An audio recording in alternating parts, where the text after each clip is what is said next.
The O Cannabis Conference and Expo returns to Toronto June 1st through the 3rd, and there's still some good booth locations available. This exciting event is free for cannabis retailers and will feature Tommy Chong receiving a Lifetime Achievement Award at the O Cannabis Industry Awards.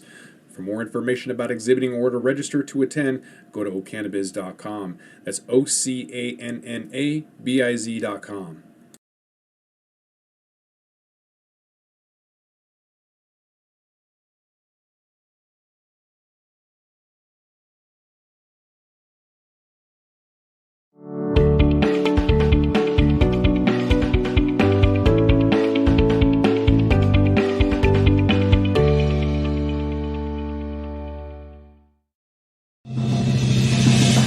Coming up on We Talk News this week, WNBA superstar and Olympic champion Brittany Griner gets busted at a Russian airport for carrying hash oil.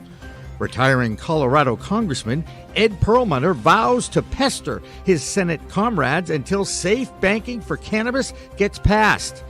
Plus, a new poll by the American Bankers Association gets 68% support. Plus, Costa Rica, France, and Thailand decriminalize cannabis while the USA cause gets ignored in the State of the Union address. All that and more on We Talk News next. Pro Cannabis Media original content is supported by Salient Systems, your trusted name in video surveillance for the cannabis industry, and by Revolutionary Clinics, Massachusetts' #1 medical dispensary where the patient comes first. And by Accounting Buds, CPA services for the cannabis industry. And by stylighting.shop. Log on today to get your grow kit. We are Pro Cannabis Media.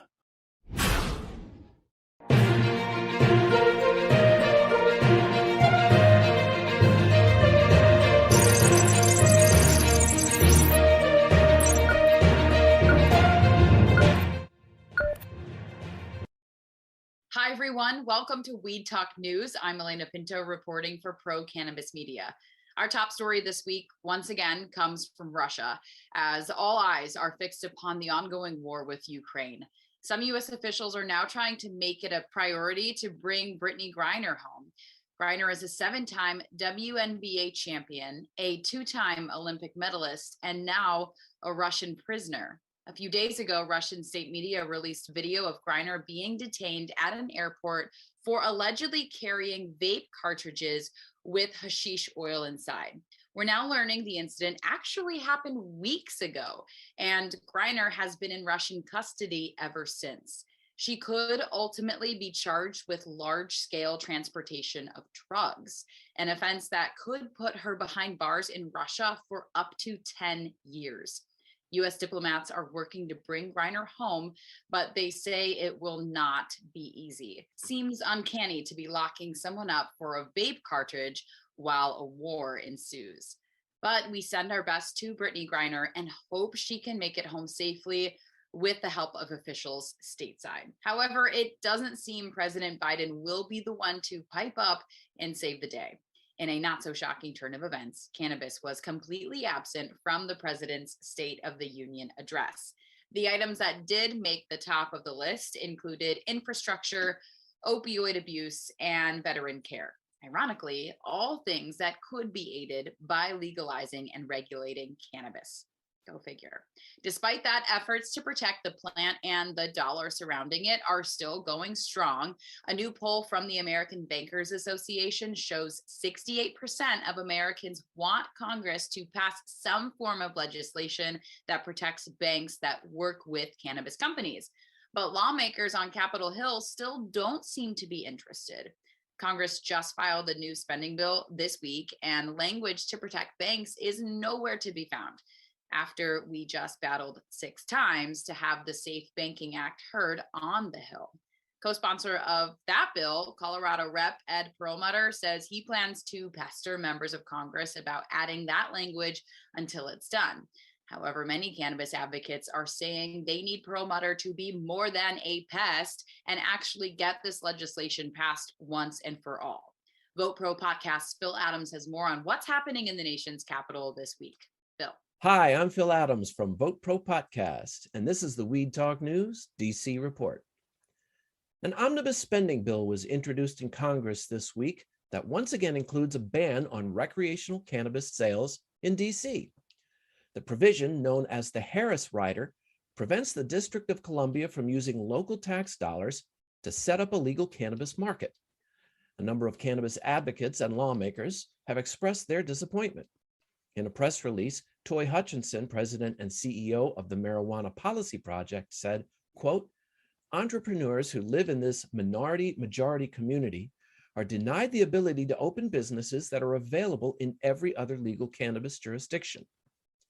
Although DC legalized possession and home cultivation back in 2014, that same year, Representative Andy Harris of Maryland sponsored the rider, which passed as part of that year's spending bill. The Harris Rider has been renewed every year since then.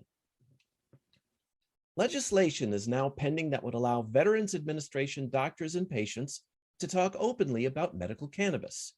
The proposal, sponsored by Representative Seth Moulton of Massachusetts, protects veterans who participate in state legal medical cannabis programs from losing their eligibility for VA healthcare services. VA doctors would be required to honor the desires of their patients who seek alternative forms of treatment, including cannabis. They would also be authorized to discuss medical marijuana treatment options with patients. Representative Ed Perlmutter of Colorado appears willing to discuss his Secure and Fair Enforcement Banking Act with anyone in Congress who will listen, and to attach the safe banking language to any bill being considered.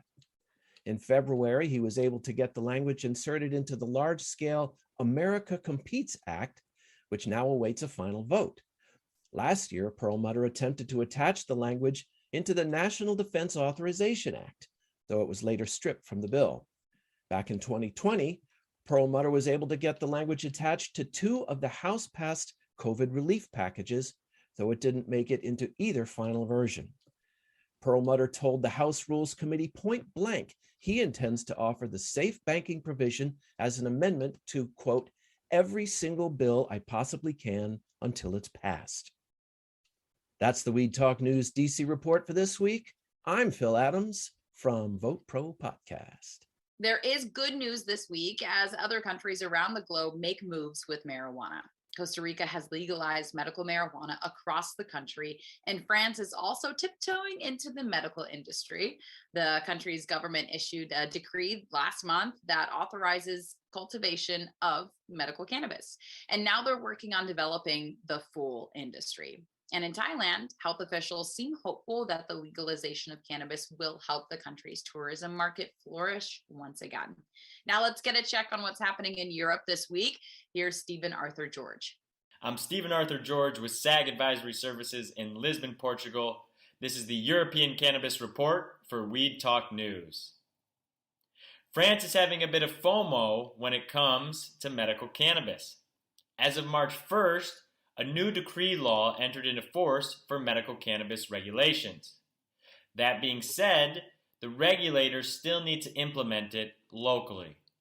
But France will allow the cultivation, production, manufacture, transport, and import-export of medical cannabis. Over across the pond in Canada, 2 Canadian companies receive European GMP certification. Pure Sun Farms and Zeus receive EU GMP from Germany and Portugal regulators, respectively. This will allow both companies to export to Europe as well as other global markets. On the other hand, Canadian producers will start to face increased competition as more cultivators, producers, and manufacturers come online here in Europe. Over in the Netherlands, Zebra is on track to deliver the first harvest to the Dutch government. The Canadian-based company was awarded one of the 5 licenses in the Netherlands. They are growing 1 high THC flower as well as another 1-to-1 THC and CBD flower. As soon as the harvest is complete, they will submit samples to the Dutch government for further analysis. That's the European Cannabis Report. I'm Stephen Arthur George from SAG Advisory Services for Reed Talk News. Back in the US, one state may have found a loophole when it comes to cannabis transactions. Dreamer Cannabis, a dispensary in Southampton, Massachusetts, is moving away from all cash operations and letting people buy cannabis with their credit card. The shop has started using a third-party platform that allows customers to enter their credit card information via a smartphone app. And apparently, it's allowing Dreamer Cannabis to operate without fear of federal interference with their money. Ron Marshalsea has more from the Bay State in this week's Massachusetts Report. I'm Ron Marshalsea with the Massachusetts Cannabis Report for Weed Talk News. Dreamer Cannabis in Southampton, an adult-use cannabis dispensary in Massachusetts, is moving away from all cash operations. They have begun using a third-party platform that allows customers to buy state-legal cannabis products via credit cards. This is a workaround of policies in place by most banks and major credit card agencies that ban transactions on cannabis, which remains federally illegal. Most state legal cannabis dispensaries only accept cash or debit. MariMed, a leading multi-state cannabis operator, announced it signed a definitive agreement to acquire a provisional dispensary license from Greenhouse Naturals. The transaction will add a second retail location to MariMed's cannabis operations in Massachusetts. Bob Fireman, chief executive officer of MariMed, was quoted as saying, "Adding a second adult-use dispensary in Massachusetts is a key element of our long-term strategic growth plan, continuing our efforts to expand deeper in high-growth states in which we already operate. We expect the Beverly location to be a particularly strong performer in our growing footprint. We anticipate it will contribute this year to our revenue and adjusted EBITDA growth." MariMed also anticipates the Beverly adult-use dispensary will be operational during the second half of 2022. And finally, a third recreational dispensary could be coming to Rockland. The Rockland Board of Selectmen has authorized a host community agreement that will allow a marijuana store to open at 1015 Hingham Street. This new store will join Canavana and Health Circle in serving cannabis to the people in and around Rockland. That's this week's Massachusetts Cannabis Report. For Weed Talk News, I'm Ron Marshalsea. Bay State Cannabis Report is supported by Holyoke Cannabis, Holyoke's finest cannabis recreational experience.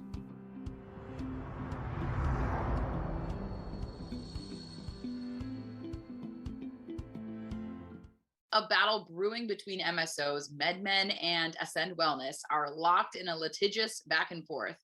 Under a deal announced last year, Ascend would acquire a nearly 87% interest in MedMen's New York cannabis business, with an option to acquire the remainder after the launch of the adult use market. But Ascend has since filed a lawsuit claiming MedMen materially breached the deal, and Ascend CEO addressed shareholders about it this week. Deborah Borchardt has the details in this week's Green Market Report. This is the business update for Weed Talk News from the Green Market Report. Okay, not a lot of great news in the business world this week for cannabis. Greenlane said it was selling its headquarters and laying off employees and making leadership changes in order for the company to become profitable. Now, having said that, they did say they expect net sales to be between $55 million and $56 million for the fourth quarter and between roughly $165 million and $166 million for the full year. Ascend Wellness reported that its fourth quarter revenue decreased 6.2% sequentially to $88 million. Now, that sequential decline was driven by lower prices in the wholesale market. However, on a good note, the full year revenue rose 133% to $332 million. And finally, the Scotts Miracle-Gro Company lowered its full year sales guidance for its hydroponic hawthorn division. In addition, Scott said that the reduction would likely lead to adjusted earnings per share that are lower than previously expected. Scott expects that the hawthorn sales could decline 15 to 25%, and that's including acquisitions. And that's it for this week. I'm Deborah Borchardt for the Green Market Report for Weed Talk News. Also on the East Coast, the idea of gifting weed may be going up in smoke for people in Connecticut. A new House bill introduced this week would outlaw gifting cannabis in any scenario where a donation is made and would prohibit any transfers of cannabis outside of a licensed retailer. It would also nix companies' abilities to advertise on billboards. And the budding legal markets in the Mid-Atlantic region are causing some workers to reach out for more resources. New reports show cannabis employees in New Jersey and Maryland are beginning to reach out for union representation within the industry. With more from the East Coast, Claudia Post has this week's Pennsylvania report. I'm Claudia Post from Scarlet Express, and I'm here in the Keystone State, Pennsylvania, reporting for Weed Talk News. Pennsylvania Democratic gubernatorial candidate Josh Shapiro is running on a pro-cannabis ticket. Naturally, he blames the Republicans for stalling and says the only thing they're interested in is their own self-interest and their wealthy constituents. Who would have thought? A York County-based company called Groff North America last month said it became the first such business in the country to bring a cannabis crop to market for scientific study. That's an amazing thing because previously, since 1968, researchers were restricted to only purchasing from the University of Mississippi. What a ridiculous thing. Originally a hemp company, the Pennsylvania firm was one of just 4 companies nationally to win approval from the DEA to sell their product for medical and scientific purposes. For the first time, real world marijuana will be available to researchers throughout the country, and that is a really cool thing. Pennsylvania is expanding areas of its medical cannabis program to help advance research and decrease costs for patients. Currently, they have to pay a doctor, they have to pay for the privilege of getting a card, and for our citizens in more challenged communities, that's just, drives people to the street. So this is a great thing. The Department of Health is making financial assistance more widely available for patients and has also announced there will be a 9th clinical registrant here in Pennsylvania for the medical marijuana research program.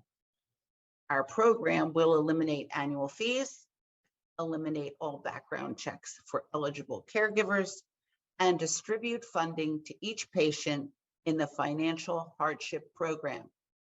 Well, that's a wrap for this week from Pennsylvania. I'm Claudia Post from Scarlet Express, and I'll be back next week to talk about what's hot and what's not in Pennsylvania. From Weed Talk News, have a fabulous week. Moving to the Midwest now, and people in the Show Me State want lawmakers to show them the weed. In Missouri, the Cannabis Freedom Act to legalize adult use is set to appear on this November's ballot. But this week, advocates took to the state capitol demanding lawmakers take action sooner than that. Brandon Jones has much more in this week's Missouri Report. Hey everybody, it's Brandon Jones here again from Distribution Maven with Missouri Cannabis Report for Weed Talk News. And yeah, it's been a very big week here in Missouri. Down at Jefferson City, the state capitol, they actually let people speak on both positive and the negative for the Cannabis Freedom Act here. It's going to go on the ballot, like they said here this next month. So the big things about this act is it would have recreational use allowed throughout the state starting January of 2023.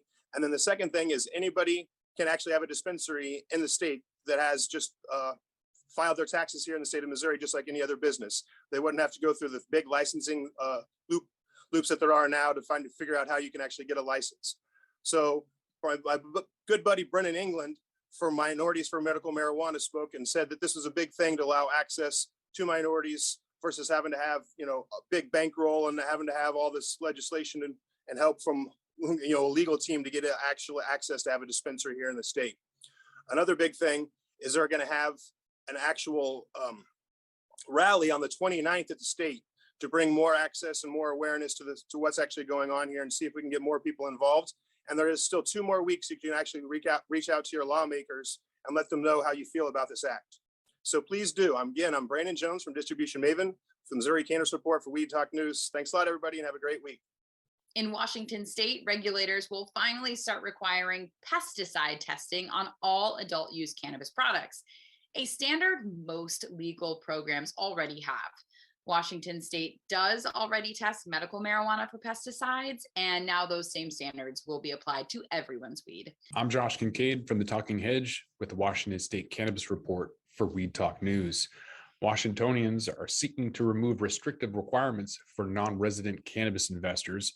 State law currently requires all cannabis investors to have established residency in Washington state for at least 6 months. As a result, local companies are undercapitalized and without funding will largely be left out of the national market when legalization occurs. During the past several years, measurements have been introduced to remove the residency requirement, but so far, they've all failed to advance. Similar stagnant cannabis-related bills signal that the legislature's reluctance to act without federal guidance and assurances. Overturning general residency requirements will usher in a new era of expansion for multi-state operators, as well as offer an exit strategy for those business owners who have benefited from the period of protectionism, yet are too tired to compete for local market share against the budgets of behemoth MSOs. Next week, you guys are going to find out about Washington State's Cannabis Research Commission, but with that, we're going to have to roll up this Washington State Cannabis Report. I'm Josh Kincaid from the Talking Head, reporter for Weed Talk News. Don't forget to like, share, and subscribe, or don't, and I'm out. Thank you, Elena. It's time for the Florida Report from Weed Talk News, and I'm Heather Alman from Cannabis Law Report. During COVID until June 2021, existing medical cannabis patients were allowed to renew their medical certifications remotely via emergency order. But the hope that these telehealth consultations would be permanent went up in smoke last week. Joint legislation SB 164 and HB 333 by Senator Jeff Brandes and Representative J.R. Williamson proposed that while patients would still have to receive an in-person consultation before receiving their initial cannabis certification, they could continue meeting with their physician remotely via video chat, phone, text, or email. Unfortunately, for those seeking that easier route to cannabis relief, the 2022 session was quite the buzzkill to those plans. And with cannabis-friendly Brandes reaching term limits later this year, we'll have to see who takes up that cause moving forward. And while we're talking about the legislation, Florida lawmakers keep chipping away at the ballot or citizens' initiative process. It has often been employed on issues the legislature refused to pass. Let me tell you, Floridians from all walks of life have been able to use their constitutional right to direct democracy in Florida and to improve the state for the better. Unfortunately for us, the legislature disagrees. With the week to go in the 2022 session, Florida lawmakers are considering a series of measures to push Republican leaders' years-long battle to make it harder for groups to change the state constitution, although they don't seem to have a problem doing so themselves. For more than a decade, the ballot initiative process has been utilized to legalize medical marijuana, increase the minimum wage, and limit the expansion of gambling in the state. Yet lawmakers have consistently made efforts to block measures from going before voters and amending the Constitution. So far, our GOP-controlled legislature has increased the number of signatures required on initiatives to be placed on a ballot. They have banned sponsors from paying petition gatherers by the signature, a move that experts say has dramatically driven the cost of amendment drives up. And next, they shrank the length of time signatures are valid from 4 years to only 2 years, meaning the signatures can only be used for one election cycle, again, driving up costs. For the trifecta, the legislature tucked a separate law into a sweeping Senate elections package affecting Florida Supreme Court reviews of proposed amendments. This is supposedly ensuring that proposal wording meets legal standards before being presented to voters.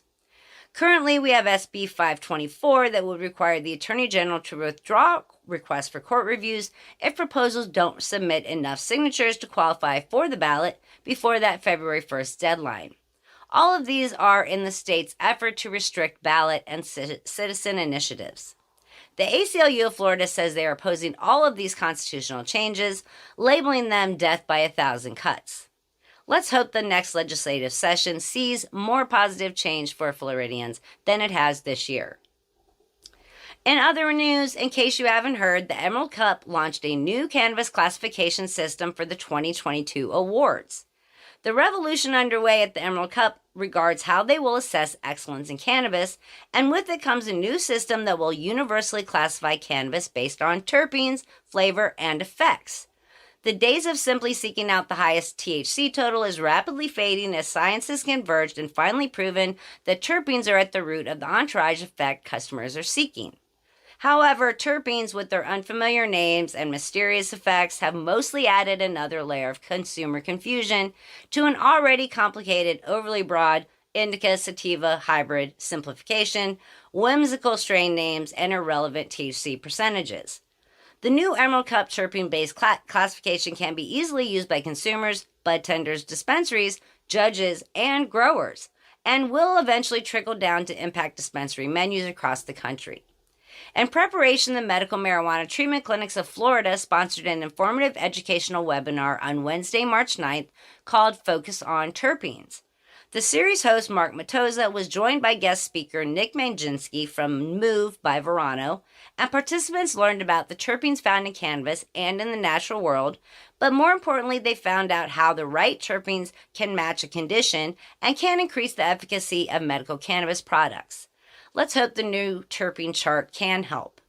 That's a wrap for the We Talk News Florida Report. I'm Heather Allman from Cannabis Law Report. Have a great week ahead. And finally, is it time for cannabis companies to throw in the towel when it comes to advertising on Instagram? No secret that Instagram doesn't love cannabis content. Unless you're a multi-million-dollar company, you can almost guarantee the algorithm will shadow ban you in some way if you share content relating to cannabis. So streaming service Twitch is looking to take over. A recent report dove into the potential the platform has for cannabis marketing. With no algorithm and no interference with those following local laws, Twitch is pretty much the perfect place to push your pot products. From gamers who interact with their audience on a personal level to the possibility for product giveaways and reveals. If you've struggled with social media marketing lately, you might want to befriend a streamer and turn your sites to Twitch. After all, it's a whole new world of weed out there, so use it wisely and to your best advantage. That does it for Weed Talk News this week. I'm Elena Pinto for Pro Cannabis Media. See you next time.